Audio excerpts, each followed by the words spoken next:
Before watching this video, I want to inform you that there are spoilers in it. Take care. Let's get started. Set in the near future, following a great war called the Ruin, a community in North America has lived in tranquility without the existence of emotions or color, as these would produce conflicts.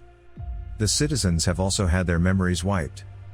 We follow young teenager Jonas as he rides his bike with his two best friends Asher and Fiona. It is the day before their ceremony in which they will be assigned their positions in the community, something that makes Jonas rather nervous. The three friends go to the nurturing center where the newborns are. Jonas's father is working there. The kids find a crying baby, whom father says is named Gabriel. They are not supposed to know the child's name, but father says he whispers the baby's name to him to soothe him. Fiona, having a natural talent with children, is able to calm the baby. Jonas has dinner at home with his father, mother, and younger sister Lily. They discuss their recent feelings for the day, though Jonas has to be precise with his language, as certain feelings like fear or love are forbidden. He asks his parents if they were nervous before they were assigned to their current positions, for fear that there was nothing left for them. Father assures Jonas that the elders have been watching him closely since he was a baby, so they know where to put him. The next day is the ceremony, started off with an introduction from the chief elder. She appears as a hologram since she cannot be there in person, though she is able to restate the events that led to the community, as well as assign the kids to their positions. During the ceremony, Jonas notices an old man looking over at him. Asher is given the job of a drone pilot. Jonas is skipped over while the other kids are announced, and Fiona is assigned to be in the nurturing center. The chief elder then gets to Jonas, stating that he has all four attributes: intelligence, integrity, courage, and an ability to look beyond, that convince the elders to select Jonas as the new receiver of memories. Everybody starts chanting Jonas's name. The next day, Jonas begins his private training with the old man, who is called the Giver, as he is the one who passes on memories to the receiver. Jonas arrives at his house on the edge of the community overlooking a vast skyline. Jonas enters the house and down to a library area where the Giver introduces himself and tells Jonas about his training. The Giver holds all the memories that came before even the elders can remember prior to the ruin. He grabs both of Jonas's wrists, sending him into a memory of snowy woods, and of Jonas riding a sled down a hill. He can see himself looking and feeling excited, and then he comes to a cabin. Gabe is brought to Jonas's home by a nurse from the nurturing center, still crying. They are assigned to watch over him at the moment until he catches up. Lily adores the baby and wants him to sleep in her room. Jonas looks at the baby and senses a connection where he believes that Gabe will one day be selected as he was. During the next training session with the Giver, Jonas is given a memory of riding on a boat.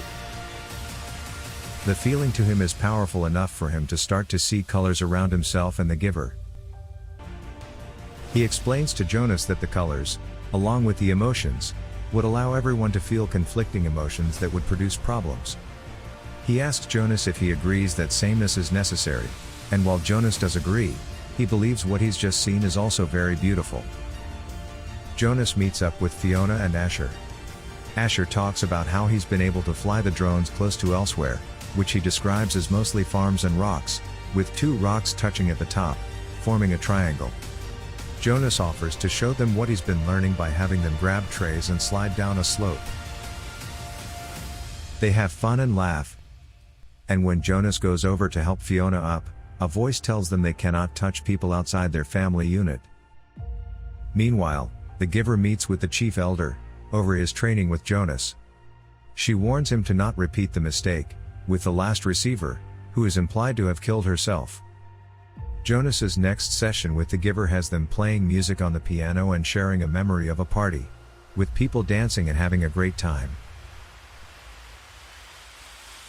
Jonas also sees himself and Fiona running to a tree and passionately kissing. The chief elder contacts Jonas at home to ask him about the training he's received. Jonas has been told repeatedly that he is not to discuss his training, So he tells the chief elder that he just sits there and doesn't talk, and then comes home.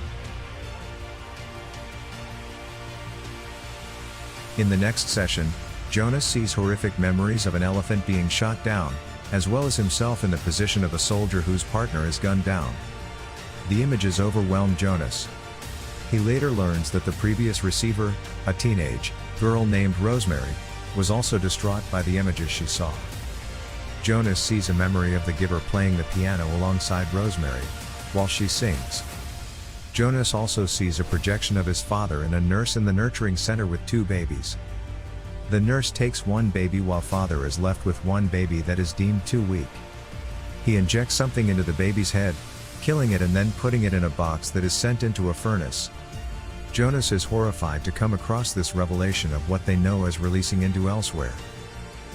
When Jonas next sees Fiona, he suggests to her that she stop taking her morning injections, which is what numb the emotions in everyone. He later takes her to the Triangle, a spot where they and Asher enjoyed going to. There, Jonas kisses Fiona for the first time. Jonas goes home and learns from father that he is set to release Gabe the next day. At night, he sneaks out after curfew to find Gabe. Asher finds him and confronts him, only to get punched in the face by Jonas. Jonas makes it to the nurturing center, with Fiona there to help him get Gabe. They create a diversion that allows Jonas to get out with Gabe without getting caught. Jonas hops on a motorcycle to escape. But not before Fiona kisses him one last time. The elders keep their watch on Jonas, but they lose him once he makes it outside the community. The chief elder sends Asher out on a drone to locate Jonas and Gabe, and orders Asher to lose him. Asher finds Jonas running across the desert, flying the drone over his friend to pull him up with a beam. Jonas begs his friend to hear him out and recognize what the elders are doing, and for Asher to trust Jonas. Asher complies and sets Jonas and Gabe free by dropping them in a river. The elders watch video footage of Fiona interacting with Jonas, helping him and Gabe escape, as well as them kissing. These images confuse the elders. She is thus condemned for helping Jonas. Fiona is brought into the chamber where father is ready to release her into elsewhere. The giver, chief elder, and everyone else sit in attendance. The giver brings up Rosemary, who happens to be his daughter. He says he loved her, and he doesn't care if the elders don't want to hear that word. Mere moments before father is ready to inject Fiona, Jonas rides a sled beyond the borders of elsewhere with Gabe. This triggers a reaction in which all the memories and the color return to the community. Everybody begins to feel again, with Fiona and mother both shedding tears. In the final scene, Jonas, near frozen and still carrying Gabe, walks through the bitterly cold, snowy woods to find a cabin. The same one seen from the giver's memories. He thinks he hears people inside singing, though it could merely be an echo. Whatever happens, Jonas acknowledges that the giver brought him and Gabe there. Jonas and the infant Gabe enter the cabin, leaving the outcome up in the air. Thanks for watching. Subscribe for more videos of this kind. See you on the internet. Bye.